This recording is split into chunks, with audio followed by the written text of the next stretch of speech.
Hey everyone, it's Frankie-Lou And Angus and Webster. And we're here this evening because we're preparing to put some duck eggs, in the incubator. And we thought this would be a good chance to talk to you about how we do some of our genetic selection here on the homestead, and how important it is to make sure that we pass on good genes to the next generation. So, I'm sure you have all heard the term, he's a good duck. Well, this is actually a good duck. This is Webster, and he is the best duck we've ever known. We've had Webster for 5 years now. Yep. And we've had other ducks. Yeah. And some of them have been bad ducks. But Webster is the best duck we've ever had. Isn't that right, Angus? Yep. Yeah. He's got all the stuff that we want to pass on to the next generation of ducks on our property. There's 3 things that you want to keep in mind. Yeah. Strong, kind, protective. Yeah. And he's all of them. He's all of those things. He also looks like Ferdinand from He does look like Ferdinand from Babe. And he's a sweetheart. We've had some ganders we've actually had to remove from the property because give them to someone else. Because they were so unkind to our female ducks and to our chickens. But Webster is delightful. He's such a great duck. So Webster is 5 years old.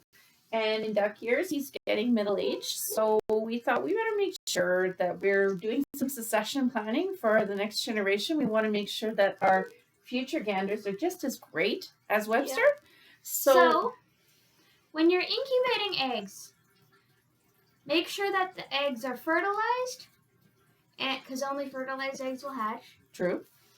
And they can't be refrigerated. That's right. They can't be like those store-bought eggs. Right. Because they're neither. Yeah, so there's a couple of things that we've done in order to ensure that we get Webster's youngsters in this next batch of eggs that we're going to incubate tonight. We started gathering eggs a couple of days ago. You can keep eggs in stasis for, some people say you can do it for up to 10 days, but honestly, I never feel comfortable going over 5. I just feel like the fertility rate goes down after that. But we keep them in a nice, cool, humid place, turn them a couple times a day until they're ready to go. Yeah. You store them so that they are pointy side down. I keep them in one of these cartons, right? Why not? And this is one of our duck eggs. It's a little bit bigger. It's a little bit bigger. I wish we had a chicken egg. We should scale, but we never buy eggs. But we do have a duck egg here. This is one of our green variety. And this is one of our more cream-colored variety. They're just a little bit bigger. And they come in all different colors. Yes, they can come in different colors. Our runner ducks tend... one of those torpedo eggs to show you. And our runner ducks do tend to run in this creamy and green coloration. And we had to wait until we knew that our eggs were fertilized. Because this is where it gets a little PG, okay? PG-14, guys. Duck reproduction is extremely interesting. You might want to do a little bit further research on this. But the duck reproductive unit for a male actually falls off at the end of the breeding season.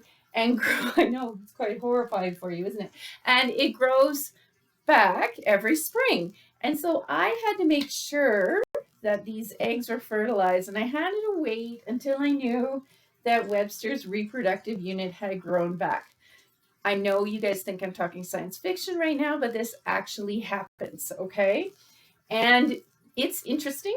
Maybe you might want to do a little bit more research, but it's obvious when it does show up, and he is actually mounting the females in a, shall we say, successful manner, okay? So, and one of the reasons we like Webster is some male ducks are extraordinarily aggressive, and there's actually been recordings of male ducks killing female ducks and drowning them during reproduction.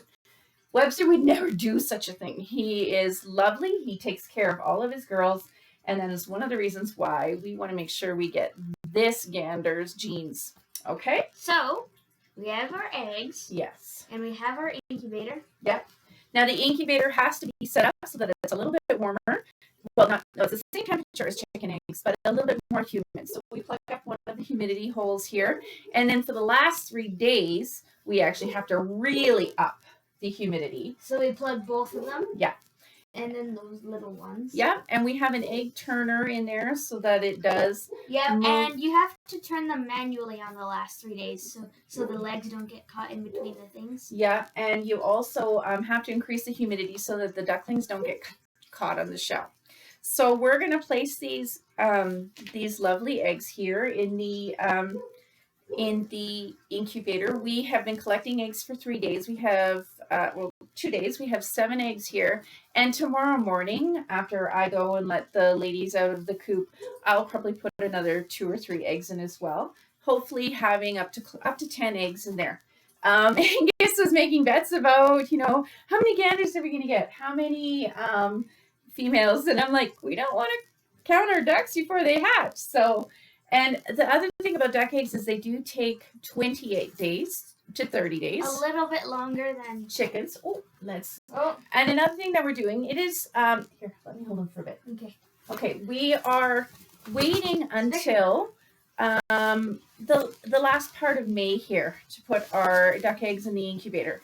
And one of the reasons that we're doing that is we have often incubated eggs so that they hatch at the beginning of May or the beginning of June.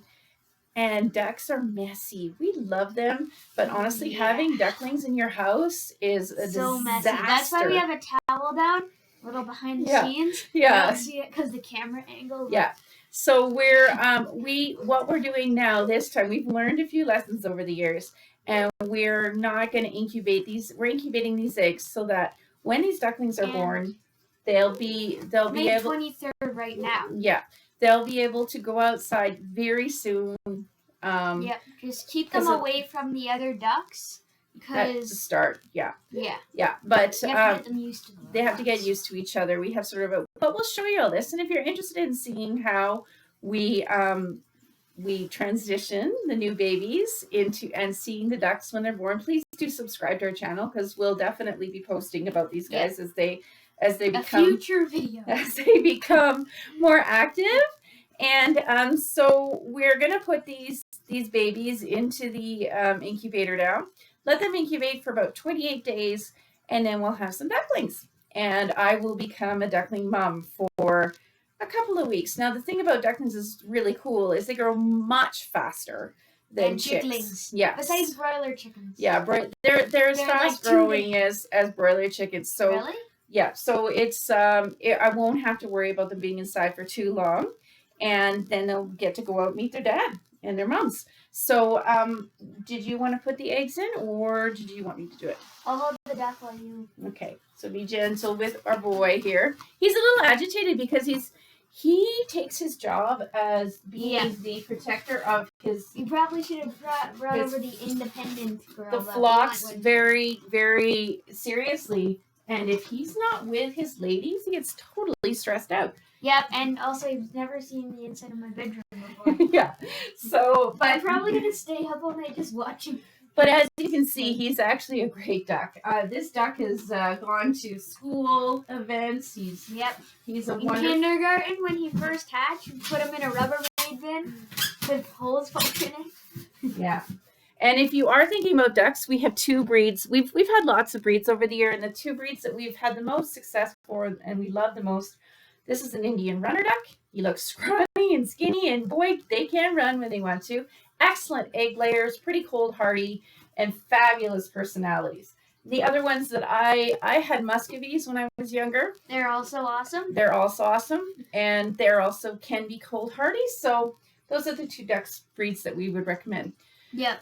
So we used to have Rowans, but Rowans never. Not the most friendly ducks. So now we're going to say goodnight. We're going to go put this boy back with his ladies so that he can calm down. And please do remember, if you want to see what's going to happen with these guys as they become available, as they hatch, we will be posting more videos about the ducklings. Yep. So subscribe. And if you have any questions. Leave a comment. Yeah, or if there's another thing that you'd like to see about homesteading here in a Zone 3 climate, please let us know. Comment. And just remember, every day you can make the choice to grow together. Have a great day.